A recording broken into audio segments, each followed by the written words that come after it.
வணக்கம். நம்மளோட வாழ்க்கையில சில சமயம் நாம தனியா இல்ல, ஏதோ ஒண்ணு நம்ம கூடவே இருந்து வழி நடத்துது அப்படின்னு உங்களுக்கு தோணியிருக்கா? அப்படி நம்மள சுத்தி இருக்கிற பிரபஞ்சம் நமக்கு அனுப்புற அந்த சின்ன சின்ன ரகசியமான சிக்னல்ஸ் பத்தி தான் நாம இன்னைக்கு பார்க்க போறோம். யோசிச்சு பாருங்க. பிரபஞ்சம் உண்மையிலேயே நம்மகிட்ட பேசுதா? ஆனா அது நம்மகிட்ட இடி மாதிரி முழங்கி பேசாது. அது ரொம்ப மென்மையா ஒரு கிசுகிசுப்பு மாதிரி தான் பேசும். அந்த மெல்லிய குரலை கேட்க நாம தான் கத்துக்கணும். சரி, அப்போ அந்த மொழியே எப்படிதான் புரிஞ்சுக்கிறது? அது ஒன்னும் பெரிய கஷ்டம் இல்ல, கவலையே படாதீங்க. பிரபஞ்சம் நம்ம கிட்ட பேசுற 5 முக்கியமான வழிகள் என்னென்னு நாம எப்போ ஒன்னொன்னா பார்க்கலாம் வாங்க. முதல் அடையாளம் எதிர்பாராத அமைதி. இது எப்போ வரும் தெரியுமா? நம்ம மனசு பயங்கரமா கொந்தளிச்சு போயிருக்கும்போது சட்டுன்னு ஒரு பரிசு மாதிரி நமக்கு கிடைக்கும். இத நீங்களே கொஞ்சம் கற்பனை பண்ணி பாருங்களேன். சுத்தி ஒரே குழப்பம், பயங்கரமான கஷ்டம். ஆனா உங்க மனசுக்குள்ள மட்டும் திடீர்னு ஒரு ஆழமான, விவரிக்கவே முடியாத அமைதி வந்து உட்காரும். அந்த ஃபீல் இருக்கு பாருங்க, அது நம்மளோட சொந்த யோசனையில இருந்து வர்ற மாதிரி இருக்காது. எங்கிருந்தோ நமக்கும் மேல ஒரு இடத்துல இருந்து வர்ற மாதிரி இருக்கும். இதுல முக்கியமான விஷயம் என்னன்னா, அந்த அமைதி வரும்போது கூடவே எல்லாம் சரியாயிடும் அப்படிங்கிற ஒரு அசைக்க முடியாத நம்பிக்கையும் வரும். இதுதான் பிரபஞ்சம் நமக்கு கொடுக்கிற முதல் ஆறுதல். அடுத்தது 2வது அடையாளம், வழிகாட்டுதல். எப்பவுமே நமக்குள்ள இருந்து தான் வரணும்னு இல்ல, சில சமயம் மத்தவங்க மூலியமாவும் நமக்கு கிடைக்கலாம். அதுதான் சரியான நேரத்துல கிடைக்கிற உதவி.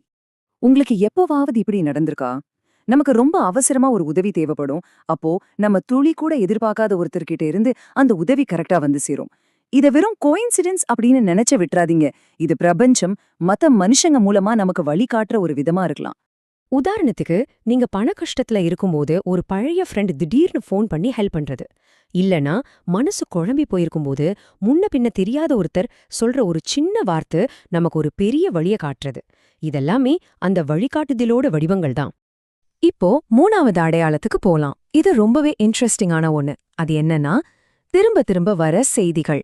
அதாவது நம்மள சுத்தி இருக்கிற விஷயங்கள்ல ஒரே மாதிரியான தகவல்கள் திரும்ப திரும்ப நம்ம கண்ணுல படுறது. இது நிஜமாவே ஒரு மேஜிக் மாதிரி தான் இருக்கும். நீங்க ஒரு கேள்விக்கு பதில தேடிட்டே இருப்பீங்க. அப்ப பாருங்க, ரேடியோல ஒரு பாட்டுல அந்த பதில் வரும். இல்லனா சும்மா ஒரு புத்தகத்தை திறக்கும்போது அந்த பதில் ஒரு வரியில இருக்கும். ஏன், பக்கத்துல யாரோ பேசுறத கேட்கும்போது கூட அதே பதில் உங்க காதுல விழும். சோ இங்க பாயிண்ட் என்னன்னா, இப்படி திரும்ப திரும்ப நம்ம கண்ல படுற இந்த விஷயங்கள் தான் பிரபஞ்சம் நமக்கு காட்டுற குட்டி குட்டி சைன் போர்ட்ஸ், நாம எந்த வழியில போகணும்னு சொல்ற வழிகாட்டிகள். 4வது அடையாளம் உள்ளுணர்வு, அதாவது நம்மளோட கட் ஃபீலிங். இப்போ நம்ம கவனத்தை வெளியே இருந்து நமக்குள்ள திருப்புவோம். நம்ம மனசோட ஆழத்திலிருந்து வர அந்த பவர்ஃபுல்லான குரலை பத்தி பார்க்கலாம். உள்ளுணர்வுனா என்ன? எந்த ஒரு லாஜிக்கும் இல்லாம இத பண்ணு இல்லனா இத மட்டும் பண்ணிடாத அப்படின்னு நமக்குள்ள கேக்குற ஒரு அமைதியான ஆனா ரொம்ப உறுதியான குரல். உங்க வாழ்க்கையில கூட பல தடவை இந்த உள்ளுணர்வு உங்களை ஏதோ ஒரு ஆபத்துல இருந்து கண்டிப்பா காப்பாத்திருக்கும். ஆனா இங்க ஒரு முக்கியமான விஷயத்த நம்ம புரிஞ்சுக்கணும். உள்ளுணர்வு வேற, பயம் வேற.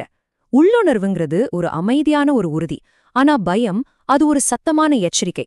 சிம்பிளா சொல்லணும்னா, உள்ளுணர்வு நமக்கு வழிகாட்டும், பயம் நம்மள குழப்பி ஒன்னும் செய்ய விடாம முடக்கி போடும். சரி, நாம இப்போ கடைசி 5வது அடையாளத்துக்கு வந்தாச்சு. இது என்னன்னா, இயற்கையின் வழியே நமக்கு கிடைக்கிற செய்திகள். ஆமாங்க, இயற்கை கூட நமக்காக மெசேஜ் கொண்டு வரும். ஒரு அமைதியான நாள்ல திடீர்னு வீசுற அந்த மெல்லிய காத்து, நீங்க உட்கார்ந்திருக்கும்போது உங்க பக்கத்துல வந்து உட்காரும் பாருங்க ஒரு அழகான பட்டாம்பூச்சி. இல்லனா நீங்க ரொம்ப டல்லா ஃபீல் பண்ணும்போது மேகத்தை விலக்கிட்டு வர அந்த சூரிய வெளிச்சம். இது எல்லாமே இயற்கையோட மொழிதான். இந்த மாதிரி தருணங்கள்ல தான் இயற்கை நம்ம காதுகிட்ட வந்து நான் உன்ன பாத்துக்கறேன் அப்படின்னு சொல்லுது. இது பிரபஞ்சம் நமக்கு கொடுக்கற ஒரு சின்ன அரவணைப்பு. இப்ப நீங்க சொல்லுங்க, நாம இப்ப பார்த்த இந்த 5 அறிகுறிகள்ல ஏதாவது ஒன்னையாவது உங்க வாழ்க்கையில நீங்க உணர்ந்திருக்கீங்களா? ஒரு நிமிஷம் கண்ணை மூடி யோசிச்சு பாருங்களேன். பாருங்க, வழிகாட்டுதல்னா ஏதோ ஒரு பெரிய அற்புதம் நடக்க போகுதுன்னு காத்திருக்கிறது கிடையாது. அது ஏற்கனவே நம்மள சுத்தி நடந்துட்டு இருக்கிற சின்ன சின்ன மேஜிக்க நாம தெரிச்சறியறது தான். அதனால இனிமே கவனிக்க ஆரம்பிங்க. வழிகாட்டுதல் எல்லா இடத்துலயும் இருக்கு. அடுத்த தடவை நீங்க ஒரு பதில தேடும்போது கொஞ்சம் வானத்தை பாருங்க. உங்க மனசு சொல்றத கேளுங்க. உங்கள சுத்தி கேக்குற அந்த மெல்லிய கிசுகிசுப்புகளுக்கு காது கொடுங்க.